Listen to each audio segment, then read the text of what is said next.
Palabras de alegría y esperanza. Es el noveno domingo del tiempo ordinario, capítulo 7 de Lucas, 1 al 10, y el comentario es del padre Fernando Armelini. Cuando concluyó su discurso al pueblo, entró Jesús en Cafarnaún.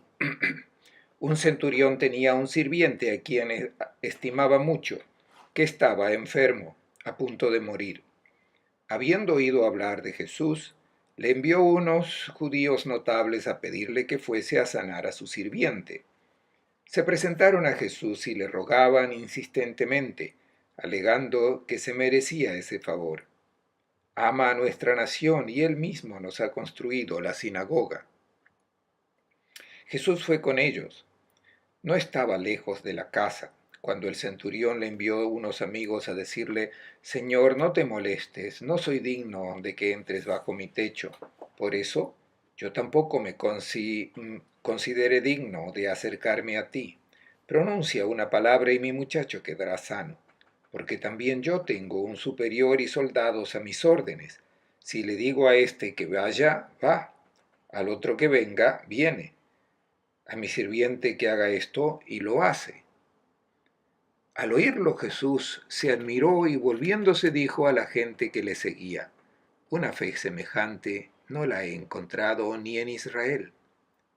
Cuando los enviados volvieron a casa, encontraron sano al sirviente. Frente a este pasaje uno tendrá un momento de vacilación porque recuerda el episodio de una manera algo diferente. Tal vez el lector haya estado siempre convencido de que el centurión ha ido personalmente a Jesús, mientras que aquí habla sobre el envío de dos delegaciones. Uno está formado por ancianos judíos, el otro de algunos amigos. Entonces, ¿quién estaba enfermo, el hijo o el criado? Si alguien que se hizo estas preguntas no teme haber tenido un lapso de memoria, simplemente se le recuerda la versión del mismo episodio que dejó Mateo, capítulo 8, versículos 5 al 10. Una tercera versión del hecho, aún más divergente, es reportada por Juan 4, 46, 54. En el Evangelio a menudo nos encontramos con historias que presentan detalles considerablemente diferentes. No vale la pena perder el tiempo tratando de ponerlos de acuerdo. No será posible por la sencilla razón de que el objetivo de los evangelistas no es elaborar una crónica detallada de los acontecimientos de la vida de Jesús, sino presentar su mensaje en un lenguaje comprensible para los lectores. Lucas da su versión de la curación del sirviente del centurión. Es fiel a la sustancia de los hechos, pero modifica deliberadamente algunos detalles, agrega algunas notas particulares y pone énfasis en elementos que son en su mayoría de interés catequético, que necesitan los cristianos de su comunidad. Veamos cuál es el problema que quiere aclarar.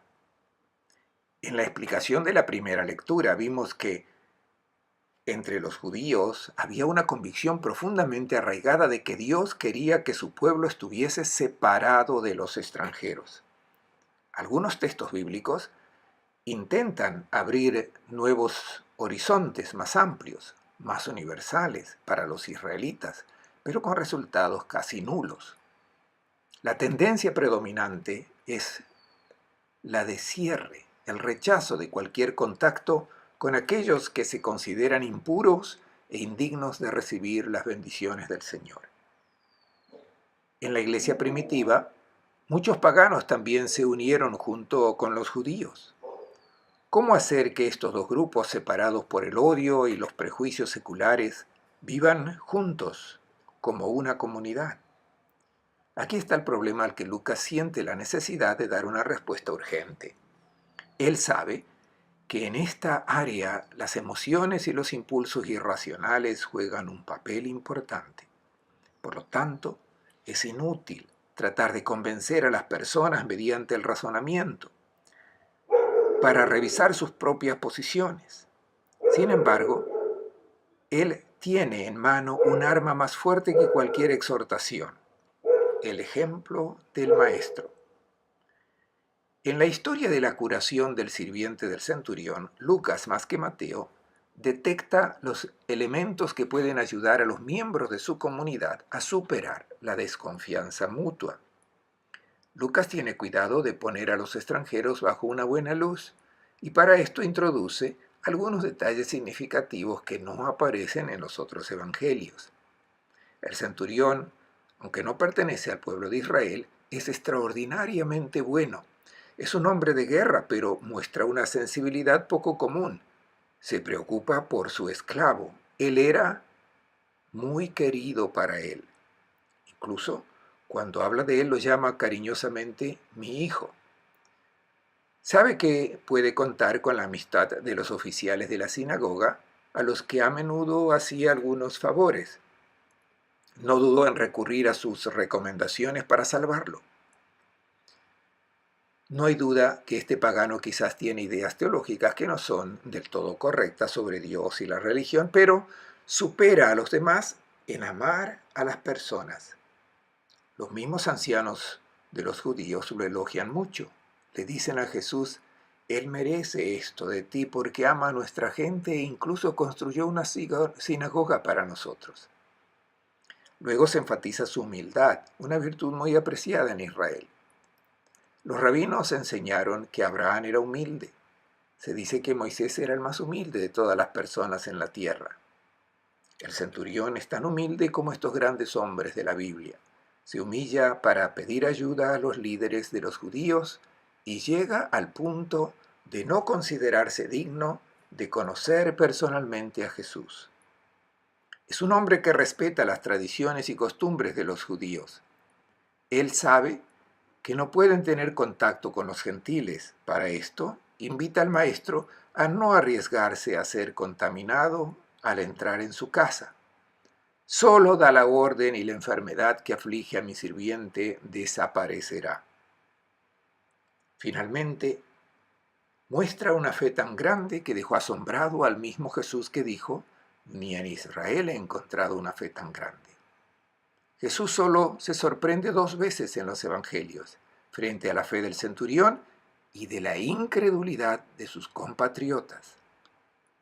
Son las únicas 2 reacciones que él mismo no esperaba, que los vecinos cierren sus corazones a su palabra y aquellos que están muy lejos lo acogen con tanta disponibilidad. En este punto, el primer objetivo de Lucas brilla claramente, es despertar en sus lectores la simpatía hacia este pagano, probablemente un líder de los mercenarios sirios pagados por Herodes Antipas. El evangelista quiere que los cristianos aprendan a mirar con nuevos ojos, con los ojos del Maestro, a aquellos que no pertenecen al pueblo de Israel, a los que no son miembros de sus comunidades y no comparten todas sus convicciones religiosas.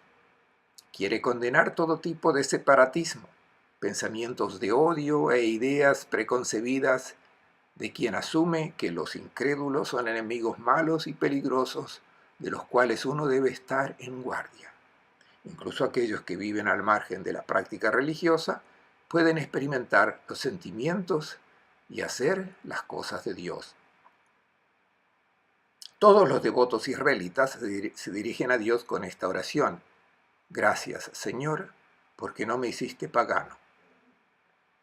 Rezan así porque creen que los paganos, que no conocen la ley de Dios, son malditos y no pueden hacer el bien. Los fariseos tratan de convertirlos a su fe. Otros judíos, los más fanáticos, luchan contra ellos y les gustaría destruirlos. Jesús revoluciona esta mentalidad desconfiada. Los considera personas en las que actúa el Espíritu de Dios, como entre los israelitas. A diferencia de los fariseos, él no teme ser contaminado al entrar en contacto con un extraño al pueblo de Israel. Él camina tranquilamente hacia la casa del centurión y al hacerlo declaró sin valor todas las disposiciones que introducen la discriminación entre personas puras e impuras. Dios no mira la raza o nacionalidad de las personas, sino su fe y sus obras. Él ofrece la salvación a todos sin distinción y declara que un pagano puede estar mejor preparado para recibirlo que un israelita. Al leer los evangelios, especialmente el de Lucas, hemos notado un hecho curioso.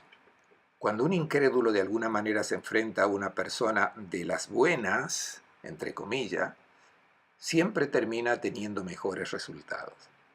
El samaritano muestra tener un corazón más generoso que el sacerdote y el levita. El leproso samaritano es el único que regresa para darle las gracias. El publicano ora mejor que el fariseo. Los recaudadores de impuestos y las prostitutas entran primero en el reino de los cielos. Tiro y Sidón, ciudades paganas corruptas, llenas de vicios, están más dispuestas a convertirse que Capernaum y Bethsaida. Notamos que Jesús siente una gran compasión por todas esas personas que los justos, entre comillas, de su pueblo miran con desprecio. Es una invitación dirigida a sus discípulos para que reconsideren su manera de tratar con los no creyentes.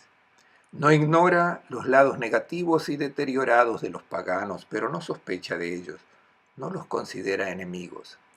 Jesús no pone sus ojos en el mal que hacen, en los aspectos negativos de su conducta y doctrinas. Mira lo bueno que hay en ellos, un bien a veces superior al de los creyentes. Nos enseña a no dar crédito a los rumores e ir más allá de los prejuicios y la desconfianza. La diferencia más significativa entre el relato de Lucas y Mateo es el hecho de que en Lucas el centurión no se encuentra con Jesús. Este extranjero constituye para este evangelista el prototipo de todos los paganos de su comunidad que, a pesar de no haber visto al Señor, también puedan recibir su salvación escuchando su palabra. La de Jesús es una palabra poderosa. Cuando estuvo en esta tierra le dijo al paralítico, levántate, y a un ciego, mira, y a un leproso, sé limpio. Y recuperaron su salud. Le dijo a un pescador, a un pecador, tus pecados son perdonados. Y esa persona cambió su vida. Con sus palabras calmó las olas del mar, hizo desaparecer el dolor, la pobreza, el hambre, la enfermedad, el miedo y el pecado. Creó nuevas condiciones de vida, dando salud, felicidad y paz a las personas. ¿Podrá continuar implementando las mismas maravillas si ya no está presente en este mundo? A esta pregunta Lucas responde introduciendo un cambio significativo en la historia que recibió de la tradición. El siervo fue sanado por una palabra hablada a distancia, sin contacto personal con Jesús. Por lo tanto, no es necesario ver, tocar y encontrarse físicamente con el Señor para obtener la salvación. En los evangelios solo encontramos otro caso similar, la curación de la hija de la mujer cananea. Al final de la historia, se observa que la madre se fue a casa, encontró a su hija acostada en la cama y el demonio ido, es decir, se curó. En estos dos episodios, la palabra de Jesús revela todo su poder. Es eficaz incluso cuando el maestro no tiene contacto físico con aquellos que necesitan su ayuda. No es casualidad que estos dos milagros realizados de forma remota también sean los únicos hechos a favor de los paganos. El significado es claro. Las comunidades cristianas primitivas que no han tenido la fortuna de conocer, ver y tocar a Jesús, no deben considerarse en desventaja en comparación con quienes lo encontraron en los caminos de Palestina. Escuchar la palabra toma el lugar del contacto material con Él y los efectos son los mismos. Siempre es efectivo cuando se recibe con la fe del centurión. Transforma la vida de una persona, la sociedad, las familias y el mundo entero. Si confiamos en lo que Él nos dice, los milagros ocurren, las barreras se dividen y las personas caen. El odio, la envidia, la opresión, la violencia se desvanecen, el hambre, las enfermedades desaparecen y las relaciones de amor, intercambio y ayuda mutua, se forjan. La oración mencionada en la primera lectura hablaba de extranjeros que algún día vendrían de países lejanos para encontrarse con Dios en su templo, invocarlo y recibir de él ayuda y consuelo. Salomón le pidió al Señor que los escuchara, que cumpliera sus demandas. También hemos dicho que el templo de Jerusalén fue destruido y ha sido reemplazado por un nuevo santuario, no hecho de ladrillos o piedras materiales, sino de piedras vivas. El templo donde Dios está presente es la persona de Jesús. El centurión lo entendió antes y mejor que los propios israelitas. Desde la distancia se volvió hacia este templo y él, pagano, ha sido escuchado, tal como lo había pedido Salomón.